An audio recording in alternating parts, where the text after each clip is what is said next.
오늘은 지난주에 이어서 제 두 번째 계명을 함께 생각하려고 합니다. 이 두 번째 계명의 내용은 우리에게 어떻게 적용이 될까 할 때 우리가 하나님 앞에 행하는 예배에 있어서 우리의 예배의 방법이 어떠해야 되는가에 대한 좋은 지침을 우리에게 건네줍니다. 이러한 내용들을 좀 살펴보면서 또 이 교훈들을 가슴에 새기고 또 우리의 삶의 자리로 나아가게 되기를 바랍니다. 오늘 이 제2계명에 대하여서 우리가 살펴가는 소리문답의 내용은 제49문에서부터 이렇게 우리 52문까지 함께 우리가 생각하게 됩니다. 49, 50, 51, 52. 우리가 지난 시간에 이야기한 것처럼 이 계명에 대한 해석을 할 때에는 긍정적인 명령일 경우에는 부정적인 명령이 무엇인가를 살펴라. 또 반대로 계명이 부정적인 명령일 경우에는 긍정적인 명령까지도 함께 살피는 자세를 가져라. 그리고 하나님께서 이러한 계명을 주시는 그분의 마음 혹은 그분의 의중, 그분의 동기 이런 것들을 우리가 잘 헤아리면서 이 계명을 생각하면 이 계명이 얼마나 이 적용의 폭이 넓은지 우리가 확인할 수 있게 됩니다. 그래서 이 10가지의 계명에 대한 풍부한 이해를 가지면 오늘 저와 여러분이 살아가는 삶 속에서 하나님이 기뻐하시고 온전하시고 선하게 여기시는 그분의 뜻이 무엇인가를 우리가 잘 발견할 수 있게 된다 하는 것 우리가 함께 생각해 보았습니다. 이 계명들은 누차 말씀드렸듯이 이 계명 잘 지켜서 더 많은 복 받기 위해서 계명 지키는 거 아니고 이 계명 잘 지켜서 구원받기 위해 우리가 지키는 것 아니고 이미도 그리스도 안에서 저희에게 베풀어 주신 그 구원의 은혜에 대한 감사, 옛사람에서 새사람으로 변화시켜 주신 그 삶이 어떠해야 될까?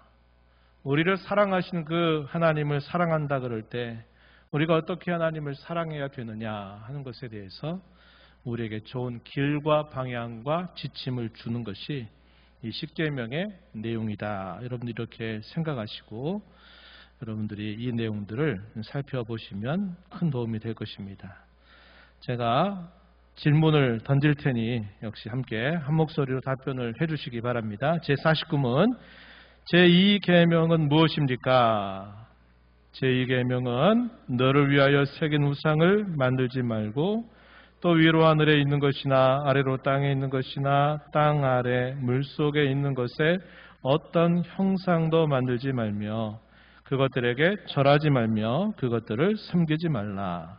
나 내 하나님 여호와는 질투하는 하나님인즉 나를 미워하는 자의 죄를 갚되 아버지로부터 아들에게로 3, 4대까지 이르게 하거니와 나를 사랑하고 내 계명을 지키는 자에게는 1000대까지 은혜를 베푸느니라 입니다. 우리가 읽은 출애굽기 20장 4절부터 6절에 있는 말씀을 그대로 소개하고 있다는 겁니다. 계명이 무엇이냐 이렇게 답변을 해주었습니다. 우리 계명의 내용을 보면 우상을 숭배하는 자를 두고 뭐라고 말했냐면 나를 미워하는 자다 이렇게 20장 5절에서 하나님께서 규정을 하신 겁니다. 우상을 숭배하는 것은 곧 하나님을 미워하는 행위와 같은 것으로 하나님이 여기신다. 또 하나님은 우리가 잘 이해할 수 있는 용어를 사용하셨어요. 어떤 용어냐? 나는 질투하는 하나님이다 라는 말을 사용하셨습니다. 이 질투라는 말에 대해서는 이쪽 여러분들에게 함께 소개를 한 바가 있습니다. 이 질투라고 하는 것은 나쁜 의미로 사용되고 있는 질투를 말하는 게 아닙니다. 정당한 대상에 대하여 정당한 것을 온전하게 요구하는 것을 여기서 질투라고 사용하는 겁니다.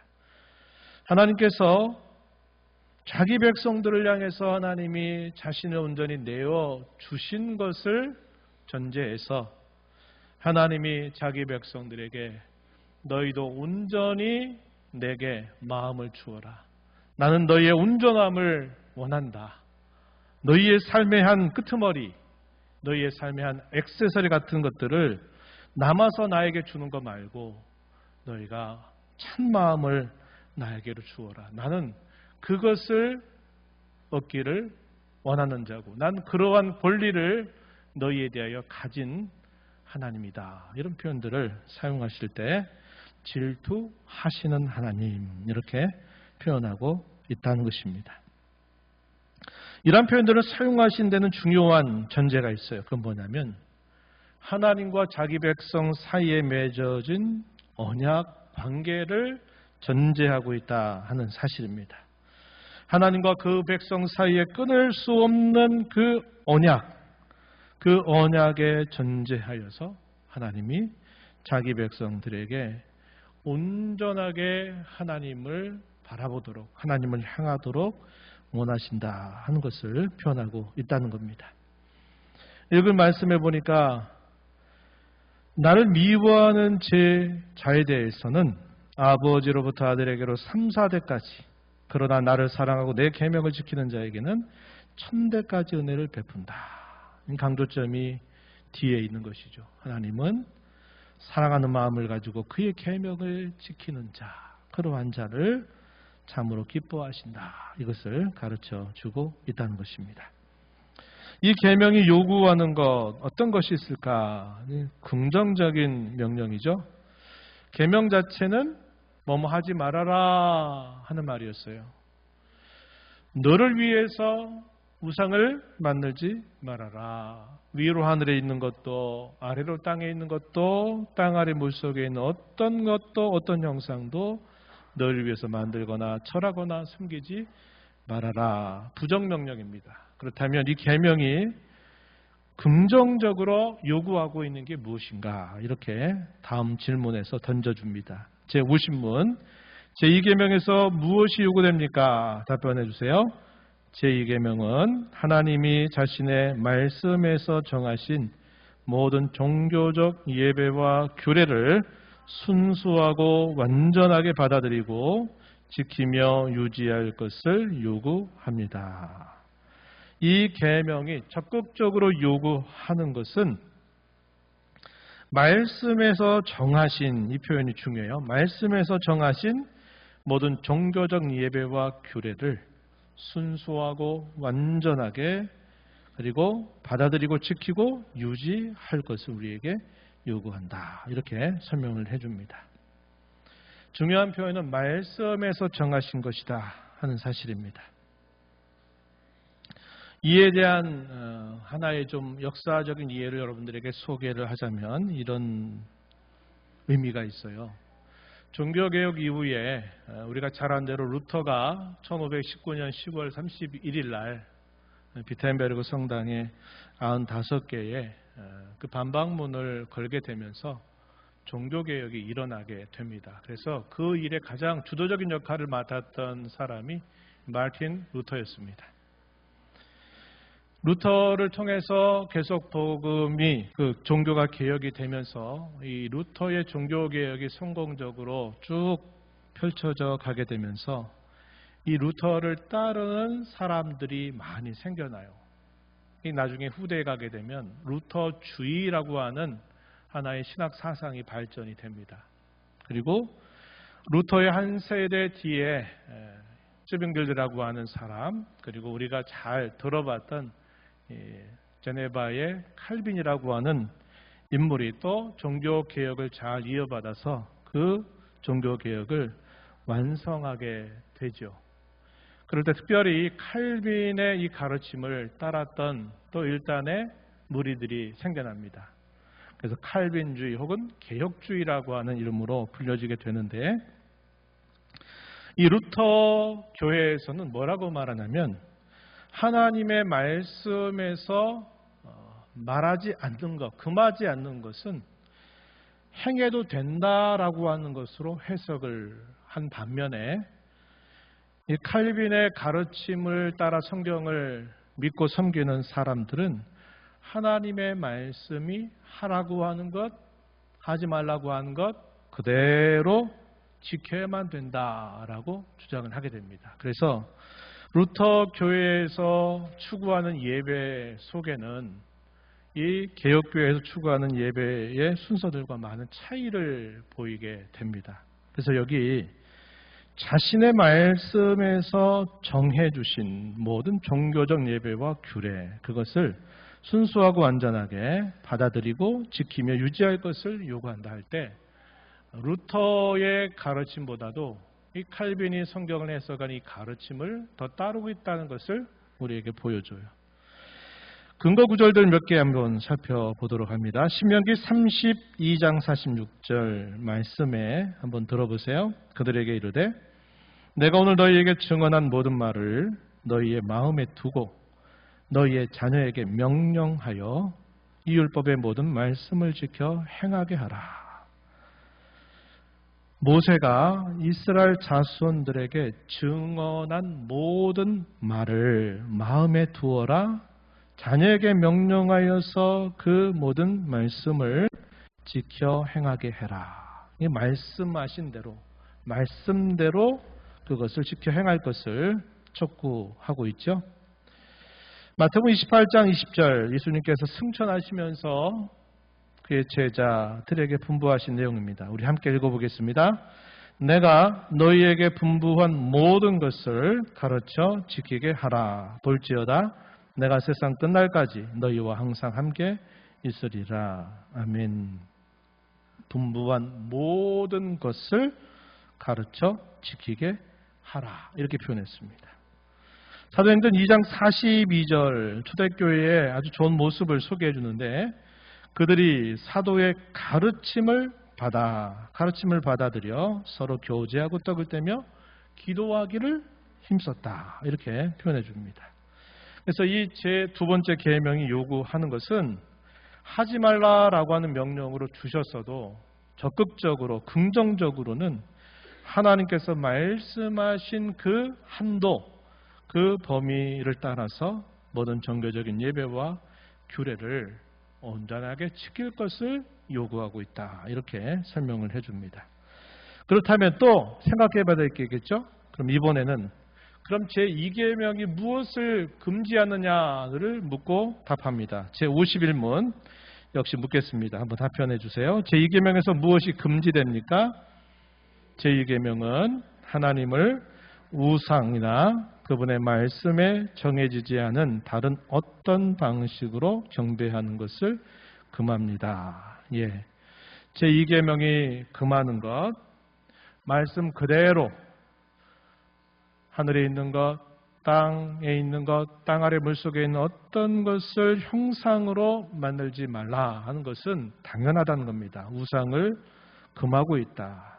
더 나아가서는 긍정명령에서 요구하고 있는 것, 즉 하나님 말씀에 정해지지 않은 다른 어떤 방식으로 예배하는 것 혹은 경배하는 것을 금한다. 이렇게 풀어주고 있습니다. 그래서 앞의 내용은 계명 자체를 설명해 주는 것이고 그 이후에 설명되고 있는 것은 그 계명을 좀 더 포괄적으로 적용하고 있는 내용들을 설명해 주고 있다고 하는 겁니다. 우상에 관해서 금하는 명령은 이후의 말씀에서 우리가 또 확인해 볼 수 있어요. 신명기 4장 15절 이하의 말씀입니다. 한번 말씀 한번 보세요. 여호와께서 호렙산 물길 중에서 너희에게 말씀하시던 날에 너희가 어떤 형상도 보지 못하였은즉 너희는 깊이 삼가라. 그리하여 스스로 부패하여 자기를 위해 어떤 형상이든지 우상을 새겨 만들지 말라. 남자, 여자, 땅 위에 있는 어떤 짐승, 하늘에 나는 날개 가진 어떤 새, 땅 위에 기는 어떤 곤충, 땅 아래 물속에 있는 어떤 어족의 형상, 어떤 것도 형상을 만들지 말아라. 또 하늘을 향하여 눈을 들어 해와 달과 별들, 하늘 위의 모든 천체, 곧 너희 하나님 여호와께서 천하 만민을 위하여 배정하신 것을 보고 미혹하여 그것에 경배하거나 섬기지 말아라. 이렇게 말합니다. 이 표현 자체가 얼마나 포괄적인지 여러분 아시겠죠? 고대 근동의 모든 종교들은 이 하나님의 명령 앞에 안 걸리는 게 없어요. 다 걸리는 겁니다. 애굽에서 이스라엘 백성들이 400년이 넘는 세월 동안 있으면서 봐왔던 많은 우상들도 여기 다 포함이 되죠. 이스라엘 자손들이 애굽에서 나와서 약속의 땅 가나안에 도착했을 때 기존의 가나안의 족속들이 지켜왔던 많은 신들도 다 이런 형상을 가지고 있었다는 겁니다. 그래서 이런 모든 형상들을 하나님은 다 금지하신다는 겁니다. 행여나 그런 것들의 미혹을 받아 경배하거나 섬겨서는 안 된다. 이 제2 계명에 대한 하나의 설명의 구절이다. 이렇게 봐도 되겠죠? 신명기 12장 조금 더 뒤로 가서 31절, 32절 말씀에 보면은 이렇게 또 설명했습니다. 어떤 방식으로라도 경배하는 것을 금한다에 대한 하나의 근거 구절입니다. 우리 함께 읽어보겠습니다. 내 하나님 여호와께는 내가 그와 같이 행하지 못할 것이라. 그들은 여호와께서 꺼리시며 가증히 여기시는 일을 그들의 신들에게 행하여 심지어 자기들의 자녀를 불살라 그들의 신들에게 드렸느니라. 내가 너희에게 명령한 이 모든 말을 너희는 지켜 행하고 그것에 가감하지 말지니라. 더하지도 말고 빼지도 말아라. 이런 말씀을 해주셨습니다. 가나안 종교나 고대 근동의 종교 가운데 이런 일이 있었다는 사실을 언급하죠. 그들이 자신들의 신에게 제사할 때 자기의 자녀들을 제물로 바쳐서 그 제물을 태워서 그 신에게 드리는 제사. 이걸 다르게 인신제사라고 부릅니다. 여러분 고대 막 이런 영화나 이런 걸 보면 사람을 붙들어 매놓고 그 사람을 신에게 바친다 그래가지고 그 사람의 생명을 신에게 죽여서 바치는 이런 일들이 있었어요. 하나님은 이런 일들을 대단히 가증하게 여기신다는 겁니다. 이런 방식으로 하는 것들 행여나 너희는 이렇게 하지 말아라 그랬어요. 그런데 언제 이런 일이 있었느냐? 시대마다 있었는데 특별히 북왕조 이스라엘의 패망 때 또 남왕조 유다의 패망 때 이런 식으로 제사를 드리는 일들이 있었다는 겁니다.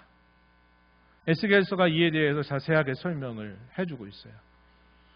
이렇게 가증한 방식으로 하는 것에 대하여 하나님이 얼마나 혐오하시는지 그것을 하나님 말씀하시게 되죠. 그래서 이런 우상 숭배 때문에 결국은 나라를 잃어버리는 그런 큰 고통을 겪었다는 것을 우리는 알고 있는 바입니다. 그래서 이런 하나의 예증들을 통해서 하나님은 결코 자신이 금하거나 원치 않는 방식으로 하나님 앞에 제사하는 것을 결코 받지 아니하신다 하는 사실을 우리에게 보여주고 있다는 것입니다. 이스라엘 자손들이 옛적에 시내산에 도착했을 때 하나님이 모세에게 하나님이 누구이신가를 보여주시는 일이 있었습니다. 그런데 하나님 어떤 형상으로도 볼 수 없고 모세에게 하나님 자신이 누구인가를 알려주는 데 있어서도 절대로 어떤 형상을 보이시지 않으셨습니다. 그런데 모세가 산꼭대기에서 하나님에 관한 계시를 받고 있는 동안 산 아래 기다리고 있었던 이스라엘 자손들은 모세가 내려오지 않는 것 때문에 두려운 마음을 갖고 한 일이 무엇이었습니까? 애굽에서 나올 때 가져왔던 금들을 싹 모아가지고 그것을 아주 불에 달군 다음에 그 금을 녹여서 그들이 만든 형상이 애굽에서 늘 봐왔던 송아지 형상을 그들이 만든 겁니다. 그리고 뭐라고 그 송아지를 두고 말았느냐? 이 송아지가 곧 우리를 애굽에서 인도하여낸 하나님이다 라고 이렇게 그들이 말한 것입니다. 그리고 그 송아지로 만든 금송아지 앞에서 제사하고 서로 뛰놀고 축제를 벌이는 일이 있었다고 하는 사실이죠. 이게 보여주는 게 뭐냐? 사람은 본성상 눈에 보이지 않는 것보다 항상 무엇인가 보이는 형상을 만들기를 좋아하고 그런 것들을 의존하는 성향이 매우 강하다고 하는 겁니다. 여러분 어때요? 귀로 그냥 듣는 것보다 혹은 우리가 말로 듣는 어떤 것보다도 실제적으로 우리의 눈으로 무엇인가를 이렇게 보게 되면 더 그것에 대해서 확신을 갖는 성향이 있는 겁니다. 백문이 불여 일견이다. 이런 말이 있기도 하죠. 사람은 보이지 않으면 그것을 어떻게든지 뭔가 좀 보이는 형식으로 뭔가 좀 알 수 있듯이 뭔가 이렇게 하려고 하는 본성을 가지고 있다는 겁니다. 그래서 하나님을 이런 형상으로 만들고 그 형상을 뭐라고 말하냐면 애굽의 신이다 혹은 가나안의 신이다라고 말하는 게 아니라 하나님이다라고 또 말을 한 겁니다. 근데 하나님은 이것을 엄격히 금하신 것이죠. 하나님은 요한복음 4장 24절에서 말씀하신 것처럼 하나님은 영이시다. 이런 가시적인 어떤 형상을 가진 분이 아니다. 분명히 자신이 그렇게 말씀하셨습니다. 하나님은 어떤 형상으로도 자신을 계시하신 적이 없어요. 항상 하나님은 그의 말씀으로 자신을 계시해 오셨습니다. 어떤 사람 물을 거예요. 언약궤는요? 성막은요? 언약궤나 성막도 그 자체가 곧 하나님이다라고 말씀하신 적이 없어요. 거기에 내가 너희에게 임하겠다. 거기에서 내가 너희를 만나겠다. 거기에서 내가 너희에게 이야기하겠다라고 말씀하셨어요. 속죄소 혹은 언약궤 이렇게 말씀하셨지 언약궤가 곧 하나님이다라고 말씀하신 적이 없어요. 그런데 이스라엘 자손들은 어떻게 하느냐? 언약궤가 곧 하나님이다. 이렇게 생각을 한 겁니다. 언제 이런 일이 극명하게 드러나게 되냐면 블레셋과 전쟁이 벌어지게 될 때 전쟁에 승리하기 위해서 이스라엘 자손들이 하나의 방책으로 내놓은 게 뭐냐면 언약궤를 앞세워 우리가 전쟁에 나가면 우리가 승리한다는 겁니다. 그 언약궤를 앞세운다는 건 뭐냐면 하나님이 전쟁의 선두에 서신다라고 생각을 한 것입니다. 그런데 결과는 어땠습니까? 대패를 당하면서 심지어 그 언약궤마저 적군에게 빼앗기는 그런 수치를 당하는 일이 있게 되었단 말이죠. 이스라엘 자손들의 큰 실수가 뭐냐면 언약궤가 곧 하나님인 것처럼 이렇게 착각한 겁니다. 그런데 아니에요. 그 언약궤는 하나님의 임재를 상징하는 상징물이 되어도 하나님과 이스라엘 자손과의 관계가 틀어져 버리면 그 언약궤는 아무것도 아닌 거예요. 아무것도 아닌 거예요. 그런데 이스라엘 자손들은 그런 부분들을 망각한 것이죠. 고대 근동의 종교들은 다 형상을 가지고 있다 그랬죠. 그러니까 곧 처음에는 자신들이 믿는 신을 어떤 모양으로 이렇게 만들어요. 근데 시간이 지나면 어떻게 하냐면 그 형상 그 모양 자체가 곧 뭐가 되냐면 신이 돼버리는 거예요. 그래서 그 형상은 곧 바로 자신들이 믿는 신이다 이렇게 여기는 겁니다. 근데 하나님은 결코 그런 분이 아니셨다는 거죠. 그래서 이런 이스라엘 자손들조차도 고대 근동 종교에서 우상으로 신을 섬겼던 그 모습들을 대단히 쉽게 따라가는 그런 실수를 참 많이 보였던 것을 우리는 알게 됩니다. 이 고대 근동의 종교들은 어떻게 합니까? 그 형상을 만들고 그걸 곧 신처럼 떠받들게 되면서 자신들이 그 신을 조정할 수 있는 신으로 만들어요. 어떻게 조정합니까? 그 신에게 제물을 바치고 그 신을 감동케 하고 그 신을 흥분하게 하면 자신들의 응답을 들어준다고 생각을 한 겁니다. 그 일의 극치가 어떤 것이었느냐? 그들의 종교의식 가운데 음란한 방식을 그것을 종교적인 하나의 의식으로 미화하기 시작한 것이죠. 그래서 이 고대 근동의 종교 그 신전 안에는 여자 제사장들, 여사제들이 그곳에 있어서 남자들과 성적인 관계를 가짐으로써 그 신을 흥분시키고 그러면서 자신들이 원하는 것을 들을 수 있다라고 생각을 했던 겁니다. 이런 식의 근대 이런 잘못된 우상 종교들에 이스라엘 자손들이 따라가게 되면서 어떻게 하느냐? 하나님도 자신들이 어떤 형상으로 만들고 그 하나님을 자기들이 좌지우지할 수 있는 그런 분처럼 여기는 거죠. 이것이 아주 큰 문제거리가 되는 겁니다. 하나님께 제사를 드리고 하나님 앞에 섬기는 그들의 태도의 목적은 하나님을 섬기는 것 그 자체를 목적으로 삼는 게 아니라 자신들이 그 하나님을 섬김으로써 자기들이 원하는 것들을 받아내려고 하는 방식으로 이 신앙생활하고 종교생활을 하게 된 겁니다. 이게 곧 우상 종교로 빠져버리게 되는 중요한 모습이 되어버린 거죠. 한때 우리나라의 6.25 전쟁 이후에 폐허가 된 이 땅의 많은 국민들, 먹거리 또 살거리가 없었던 그때 교회에서 예수 잘 믿으면 복받고 잘 된다라고 하는 이 가르침이 급속하게 퍼져나가게 되는 때가 있었죠. 그래서 우리가 많이 들어본 것처럼 이 기복신앙, 기독교가 기복종교로 전락해버리게 되는 일이 따라왔어요. 그래서 하나님께 예배 잘하고 봉사 잘하고 헌금하고 하나님 잘 섬겨서 뭐하냐 했더니 하나님이 우리에게 더 많은 복을 주시기를 기대하고 바라는 겁니다. 그럼 하나님은 우리의 목적이 아니고 하나님은 우리가 잘 먹고 잘 살고 평안하고 잘 되기 위한 하나의 가장 좋은 수단이 되어버린 거죠. 하나님은 결코 수단이 될 수 있는 분이 아니에요. 고대 근동의 종교는 그렇게 우상화 과정을 통해서 신을 그런 존재로 만들었어요. 그러나 우리 하나님은 그런 우상들과 비견될 수 없는 하나님이세요.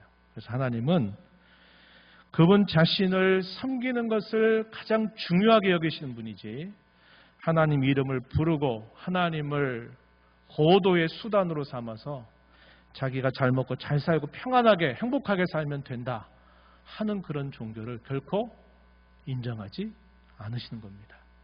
그래서 우리가 아까 초대에 제가 그런 말씀드렸어요. 계명 잘 지켜서 복받고 계명 잘 지켜서 구원받고 이런 게 아니라 우리가 계명을 지키는 우리의 마음가짐은 우리를 사랑하셔서 그의 아들까지도 아끼지 아니하시는 그 주님의 사랑에 대한 감사와 감격을 가지고 우리를 변화시켜 주시고 영생을 주신 그 하나님 앞에 내가 어떻게 하면 그 변화받은 자로 또 하나님을 기쁘시게 하기 위해서 내가 살까라고 할 때 계명이 우리에게 들어오게 된다는 겁니다.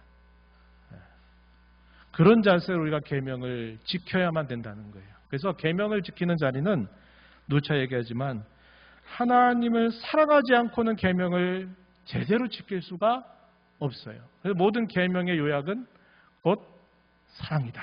이렇게 우리가 앞에서 살핀 바와 같다 하는 것입니다.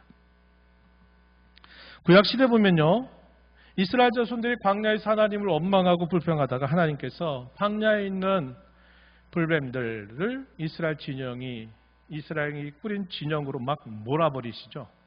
그 붉은 뱀에 물린 모든 사람들은 그 독으로 인하여 죽음을 맞게 됩니다. 그때 모세가 하나님께 이 백성들을 불쌍히 여겨달라고 간절하게 기도를 올리자 하나님이 그들에게 살 길을 주셨어요. 그게 뭡니까?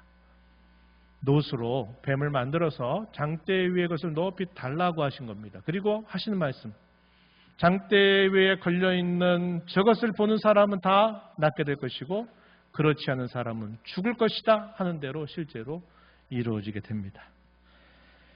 그 사건이 지나고 시간이 흘러가니까 그 노수로 만든 뱀이 나중에 잘 보존이 되더니 나중에 오랜 시간이 흘러가서도 그 뱀이 노수로 만든 뱀이 보존이 돼요.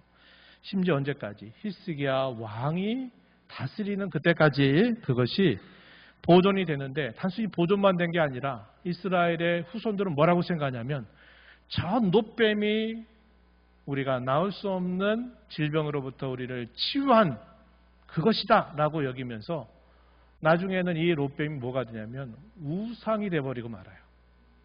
그러니까 히스기야가 종교개혁을 단행하면서 그 노수로 만든 뱀, 보존해왔던 그 뱀을 완전히 부셔가지고 그걸 가루로 만들어버려요. 왜? 이스라엘 자손들이 거기에 나타났던 하나님의 능력을 생각하면서 그 놋뱀만 있다면 그들이 다 치유받고 그들이 다 살게 된다고 믿었던 잘못된 신앙 때문에 그것을 처리해버린 일이 있게 됩니다.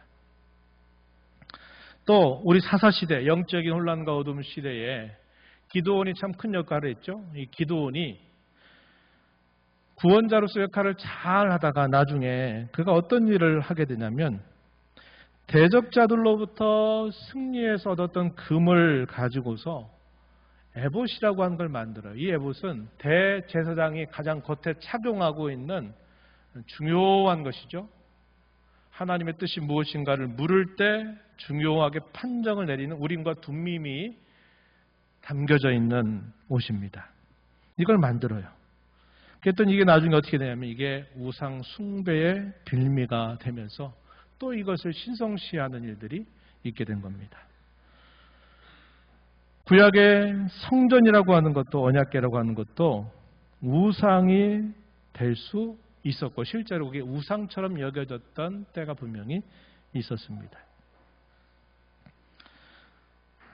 하나님과의 관계, 그분이 주신 그 말씀의 효력이 나타나려면 그 자체가 있는 것으로는 충분하지 않았다는 겁니다.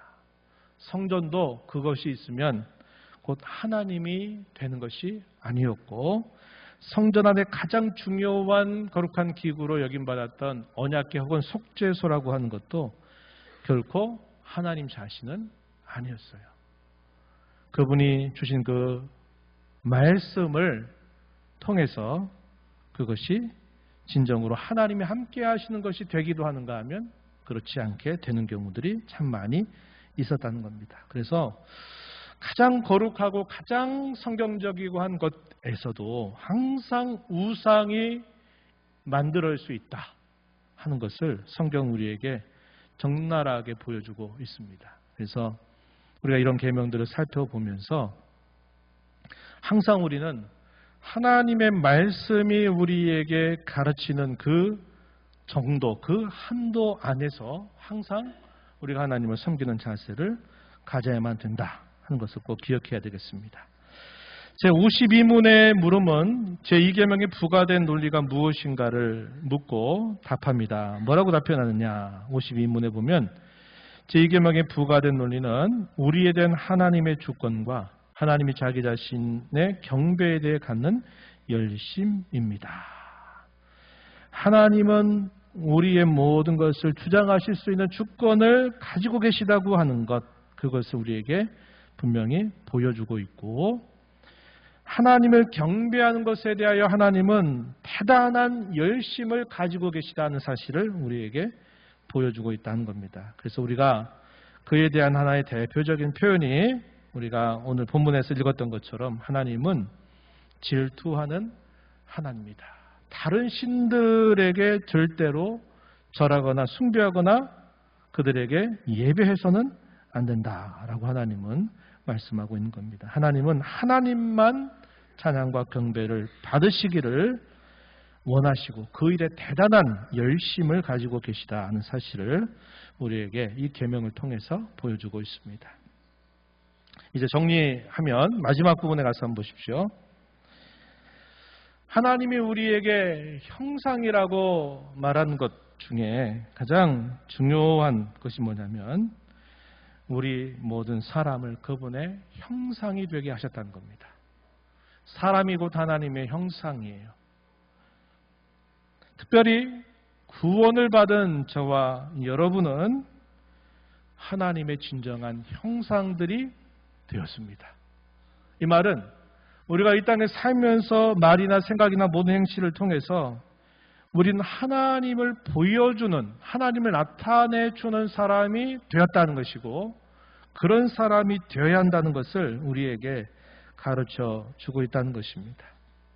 저와 여러분이 곧 하나님의 형상입니다. 형상. 하나님의 형상은 하늘에, 땅에, 바다 어디에 어떤 모양이 아니라 우리 사람을 그의 형상으로 만드셨고, 특별히 구원받은 저와 여러분은 하나님의 진정한 형상으로 부르고 계세요. 이 말을 통해서 우리는 하나님을 잘 보여주는 삶을 살아야 돼요. 여러분이 하는 말, 여러분이 하는 생각, 여러분이 살아가는 삶이 하나님이 이런 분이시구나 하는 것을 우린 보여주면서 살아야 될 사람들이다 하는 것을 언제나 기억해야 되겠고, 특별히 명절을, 연휴를 맞이하면서 또 믿지 않는 가족들과 여러 사람들과 만나게 될 때 나는 하나님을 보여주는 그분의 형상이다라는 생각을 갖고 성도의 품위를 잘 드러내시기를 부탁을 드리고, 우리가 하나님을 섬기고 예배하는 가장 중요한 원리는 말씀하신 대로 하는 것이다 하는 것을 꼭 기억해야 됩니다. 아까 우리가 말씀 나눴던 것처럼 하나님이 자기 백성을 계시하실 때는 항상 어떤 형상을 보여주신 바가 없습니다. 하나님은 그의 말씀을 통해서 자신이 누구이신가를 항상 나타내 주셔요. 우리가 하나님 앞에 나아갈 때도 그분이 우리에게 주신 말씀을 붙들고 그분 앞에 나아가는 자세를 가져야 합니다. 그것이 우리가 하나님 앞에 설 수 있는 길이 되기 때문에 그렇습니다. 또 우리의 삶 속에서 하나님을 섬기고 예배하는 것을 우리의 삶의 진정한 목적으로 삼고, 그 하나님을 섬기는 방식은 오직 그의 말씀을 따라 행하는 데 있다. 이것을 마음에 새기면서 또 이 한 주간의 삶, 남은 삶을 살아가게 되기를 진심으로 바랍니다.